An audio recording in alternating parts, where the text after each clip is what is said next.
I'm 79 years old, and I need to tell you something I've never told anyone. For 50 years, I made sure no one ever really knew me. Not because I didn't have friends. I had plenty. I was the guy everyone invited to parties, the guy who always had a joke ready, the guy who made people feel comfortable. If I died tomorrow, my funeral would be packed. But here's the thing. Not a single person in that room would know what I was afraid of, what kept me up at night, what made me cry when no one was watching. And that wasn't an accident. That was the plan. I spent 50 years building a wall, and I was proud of it. Let me tell you who I was. They called me Mr. Sunshine at my old company. I was the life of every party, the one who remembered everyone's birthday, the person who inquired about your kid's vacation and promotion. People loved being around me because I made them feel seen and valued. But I had a trick, a skill, really. Deflection. Someone would ask, "How are you, Frank?" And I'd say, "Great, great. But hey, how's that daughter of yours? She's still playing soccer." And just like that, we'd be talking about them again. I knew everything about everyone. Their problems, their dreams, their fears. But they knew nothing about me. And I liked it that way. I told myself it was smart. Don't show weakness. Don't give anyone ammunition. Don't let people see behind the curtain. That's how you protect yourself. I was wrong. So wrong. 5 years ago, my wife died. Margaret, 46 years of marriage, and then she was gone.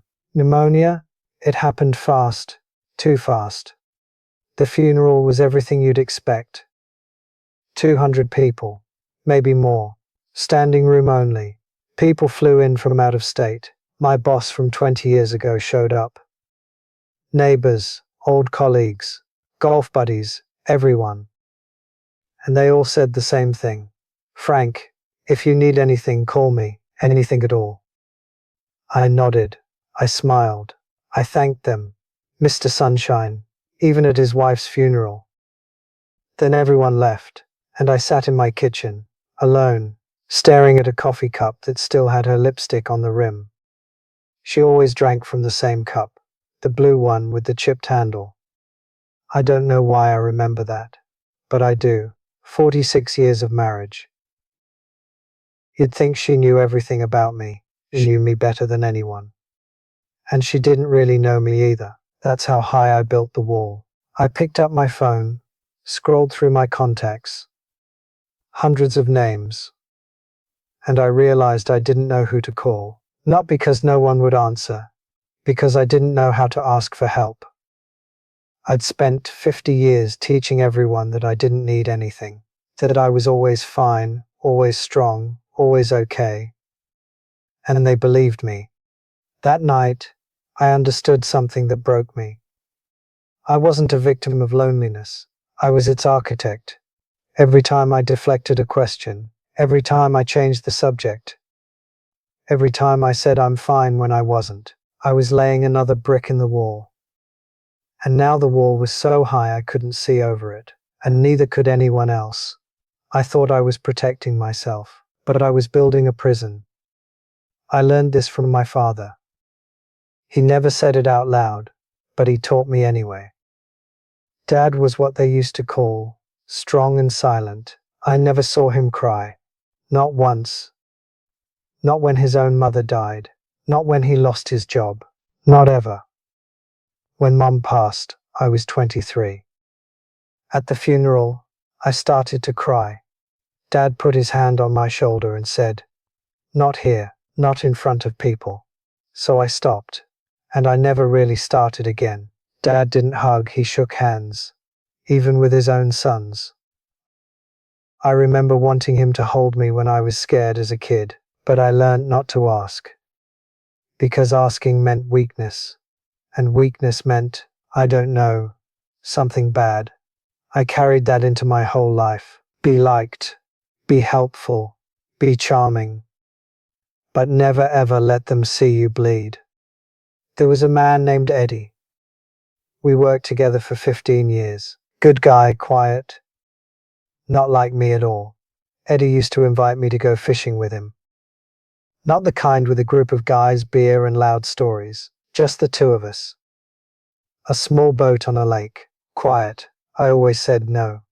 Too busy. Too tired. Maybe next time. But the truth? I was scared. Scared of sitting in silence with someone for hours. Because in silence, people ask real questions. And I'd have to give real answers. Or worse, I'd have to lie. And lying to Eddie's face, in a small boat with nowhere to hide, I couldn't do that. So I kept saying no. For 15 years. Eddie died in 2014. Stroke. Gone in an afternoon. I went to his funeral, and I realized I'd never sat in that boat with him. He'd been offering me something real, a chance to be known, and I'd turned it down, over and over, because I was too afraid.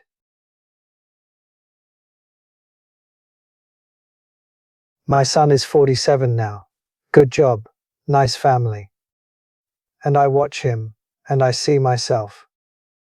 How are you, son? Fine, Dad. Busy, but fine. Always fine. Never anything else. Last year, his wife called me. She was crying. She said he was struggling. Work stress, maybe depression. But he wouldn't talk to anyone.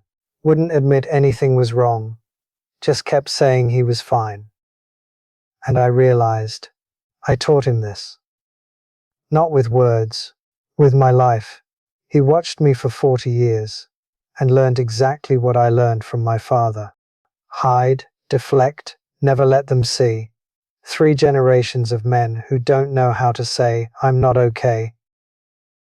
I see young people now, and I think you're even better at this than I was. I hid behind smiles and jokes. You hide behind screens, behind curated photos and status updates. Living my best life while crying alone in your room. You have 500 followers and no one knows you're struggling. You have group chats with 20 people and not one you'd call at 3 in the morning. I took 50 years to build my wall. You're building yours faster. And the bricks look different, but the wall is the same. Here's what I want you to do. Right now, think about this. If the worst night of your life happened tonight, you lost your job, your relationship ended, you got news that changed everything, and it's 3 in the morning and you're falling apart, who would you call? Not who would answer. Who would you dare to call? Who knows you well enough that you wouldn't have to explain? Who have you let close enough that calling them wouldn't feel like a burden? If that number is less than 2, you're building the same wall I built. I'm 79. I can't get those 50 years back. I can't go fishing with Eddie. I can't undo what I taught my son. I can't make Margaret come back. So I can finally tell her the things I never said. But maybe you can do something different. Stop saying I'm fine when you're not. Just once. Try it. When someone asks how you are, tell them the truth. See what happens. Stop deflecting. When someone wants to know about you, let them.